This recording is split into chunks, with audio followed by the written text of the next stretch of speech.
మీరు గుర్తుపెట్టుకోవాల్సిన ఇంటెన్షన్ ఏంటి? ఎలా వచ్చిందని కాదు ఇక్కడ. మీరందరూ కృత్రిమని ఇవన్నీ మాట్లాడుతున్నారు, అది కాదు. కెమికల్ కూడా చేశారు. దేవుణ్ణి అపవిత్రతం చేయాలి, అది ఒక మిషన్. వెంకటేశ్వర స్వామిని అపవిత్రం చేయాలి, పవర్ ఆఫ్ గాడ్ డ్యామేజ్ తగ్గించాలి. దానికి చేసిన కుట్ర ఇది మహాపాపం. అదే నేను చెప్పేది. ఏదో ఒకసారి తెలియకుండా చేశారు, ఎవడో కింద చేశాడు పర్లేదు. డెలిబరేట్ గా నువ్వు నమ్ముకున్న ఈవో, నువ్వు పంపించిన ఈవో ప్రీవియస్ టర్మ్ చేశాడు, ఈ టర్మ్ లో చేశాడు. ఏం చేశాడు? కాదు, డబ్బుల కోసం కక్కుర్తి పడింది కాదు ఇది. డబ్బుల కోసం దీంట్లో ఒక కుట్ర ఉంది, కుట్ర కోణం దాగుంది. నీ మనుషుల ద్వారా దేవుణ్ణి అపవిత్రం చేయడానికి చేసినటువంటి మహాకుట్ర, మహాపాపం. లడ్డు యాంగిల్ పవిత్రత అనేది ఎప్పుడో పోయింది. దాన్ని బేస్ చేసుకొని అందరికీ తెలిసిన విషయం ఏంటంటే, మీ జగన్ రిలీజియస్ సెంటిమెంట్స్ను ఎక్స్పోజ్ చేస్తూ పాలిటిక్స్ నడపాలనేది ఇందులో రాజకీయం. ఇదేమి అందరికి తెలిసిన రాజకీయం ఇది. అది ప్రజలు నిర్ణయించుకుంటారు. ఇప్పుడు ఆయన జగన్ మతాన్ని చూడలేదు, 151 సీట్లు ఇచ్చినప్పుడు మతాన్ని చూడలేదు, 11 సీట్లు ఇచ్చినప్పుడు మతాన్ని చూడలేదు. ప్రజలు తీర్పులు చెప్పదలుచుకున్నప్పుడు తీర్పులు చెప్పారు.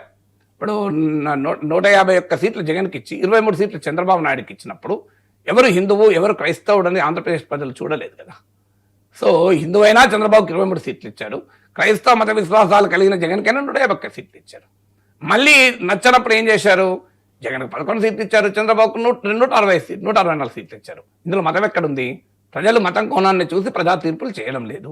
కానీ మతం కోణంలో ఈ మొత్తం డిబేట్ను పొలిటికల్ డిబేట్గా కాకుండా, పాలసీస్ ఇష్యూస్ కాకుండా, మత విశ్వాసాల ఆధారంగా సమాజాన్ని రాజకీయంగా విభజించాలన్నది లక్ష్యం. ఇది ఇందులో సింపుల్ లక్ష్యం. ఇందులో డౌట్ ఏముంది? ఇందులో Chandrababu Naidu is deliberately Jagan attack చేస్తున్నాను అనుకుంటున్నాడు. కానీ అది తెలుగుదేశం పార్టీ స్వభావానికి భిన్నమైన రాజకీయం చేస్తున్నాడు కనుక, ఇది ఎన్టీ రామారావు టైంలో మనం చూడలేదు, చంద్రబాబు నాయుడు టైంలో కూడా గతంలో చూడలేదు. మనం చేస్తున్నాడు. కానీ అది ఎక్కడికి పోతుందో అది తెలుగుదేశానికి ఇప్పుడు అర్థం కాదు, బట్ తర్వాత అర్థమైంది.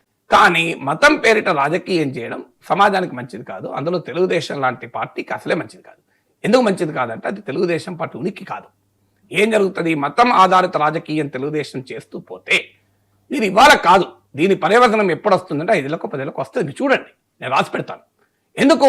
ఎవరి రాజకీయం వారు చేయాలి తప్ప ఇంకో రాజకీయం చేయకూడదు. ఉనికి నీకు రాజకీయంగా నీవు మతం ఆధారంగా రాజకీయం చేస్తే that is not Telugu Desam party, అది భారతీయ జనతా పార్టీ.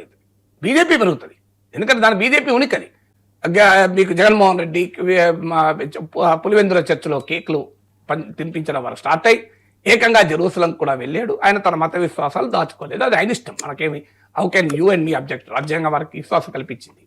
ఆ మత విశ్వాసాలు జగన్ బహిరంగంగా చూపెట్టుకుంటున్నాడు కనుక దాన్ని టార్గెట్ చేస్తూ రాజకీయం చేస్తే సులభంగా మెజారిటీ ప్రజలు ఓట్లేస్తారు. ఎందుకంటే ఎలాగో బీజేపీ లేదు కనుక ఆ పనేదో మేమే చేస్తే మాకు ఉపయోగపడుతుందని టీడీపీ అనుకుంటోంది.